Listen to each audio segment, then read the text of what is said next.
Dans les films, le loser peut être magnifique, les comédies dramatiques, et quoi qu'il se passe, y a souvent de la musique. Dans les films, l'ennui est artistique et le malheur photogénique, et à la fin, y a le générique. Y a comme un point de friction entre réalité et fiction, une contorsion, j'ai dû rater le train. En 20 ans, on est passé du wagon fumeur à des robots sous écouteurs, traquant des followers. Y'a quelque chose que j'ai zappé, aurais-je été squeezé de mon époque comme McFly dans le 3e volet. Les salles d'attente en tout genre, c'est de la SF. Bientôt on fera des applis pour les SDF. Voici ce nouveau millénaire dont je ne vois aucun bénéf. En bref, plus d'attente, de flottement pour sentir le zef. Toujours un truc à check sur Facebook ou Twitter. Un pote, un ami, un follower. Je me fais chier, je pourrais balancer une photo de moi sur Insta, un peu perso, un peu artistique, pour montrer à quel point je suis unique. Ça va finir en Xanax, lithium et arsenic. Fiction et réalité. Si ta vie c'est une sitcom, alors éteins ton smartphone. Fiction et réalité. Si tu fais tes comptes en bitcoin, faut que tu désabonnes. Fiction et réalité. Si ta vie est un fil d'actualité, il est temps de rembobiner. Fiction et réalité. Si t'as plus de caractère en tweetant qu'en parlant, casse ton écran. Dans les blockbusters, on voit pas les ghostbusters. Des petits Casper traqués par des ghostbusters. Des putains de sales mecs qui vont les vendre, booster leurs femmes roustées, leurs secrétaires violés.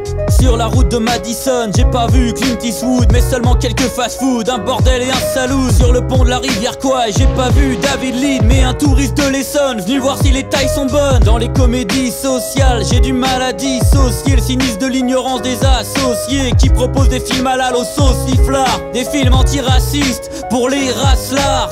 Ils nous donnent à voir de la merde en barre, et le pire c'est finir par le croire. Attention, les fantasmes ainsi mis en fiction deviennent légion. Refilons nos haines à nos fistons, et ça va finir en baston de bastion. Fiction et réalité. La vie n'est pas pure et lisse comme un Wes Anderson. Fiction et réalité. La vie n'est pas cool comme un Owen Wilson. Fiction et réalité. La vie n'est pas bonne et pleine comme un James Cameron. Fiction et réalité.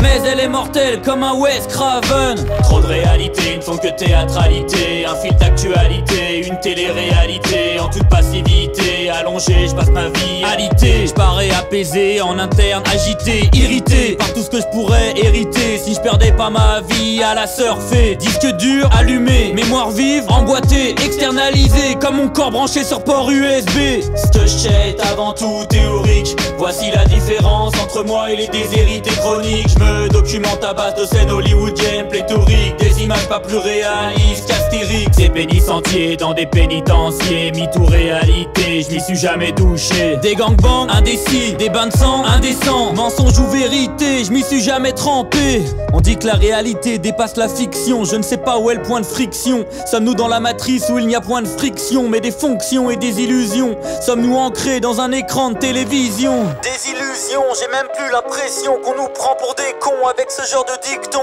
Car si on vit tous sous le même et unique ozone, en bonne apôtre, j'ose dire que certaines choses n'arrivent qu'aux autres. Sylvie Reviriego, la presse l'appelait la dépeceuse de Tours. Il faut dire que son crime est abominable. La victime est sa meilleure amie, son amie d'enfance. Fiction et réalité.